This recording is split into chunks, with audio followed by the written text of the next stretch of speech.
As from this week, more powerful and energy-consuming vacuum cleaners will be banned in the EU, and other electronic products could face similar regulation in the future. A good idea to curb energy consumption, some say. Others argue that this is Brussels interfering too much in the daily lives of European citizens. This is better for us all, and especially for the consumers. I mean, this isn't about saving the planet. This is about control and about extending jurisdiction.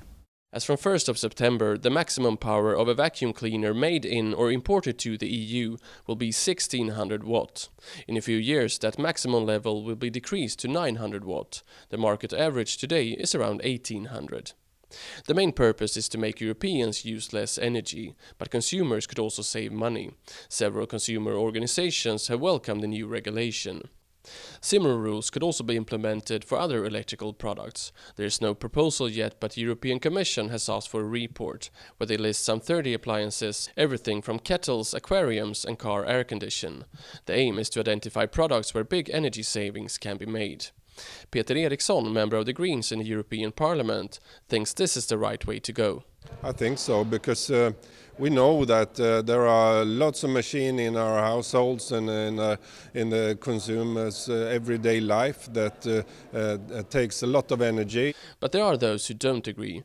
Hannan, British Conservative, thinks that the EU has much more important things to worry about. The collapse of the French economy is threatening to reignite the Eurozone crisis. We have extremist parties on the rise all over Europe.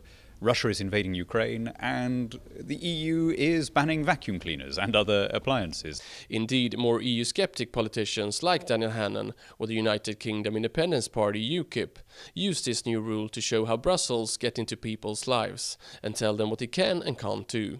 Helmer, EU parliamentarian for UKIP, thinks that the new vacuum cleaner rule will make the British angry enough to eventually leave the EU. I think it will make people very angry, and it will bring forward the day when Britain leaves the European Union, and at least I'm delighted about that. Green MEP Eriksson does see a risk that anti-EU parties score some easy political points here. You can take some easy points, but in the long run we are all winners if we can make pressure on the companies to make more energy efficient thing instead of building new atom plants or coal plants for our energy. So new rules for vacuum cleaners and possibly also other electronic devices could save the environment and also save consumers money. But at the same time, it is something that can play into the hands of politicians with a more anti-EU agenda.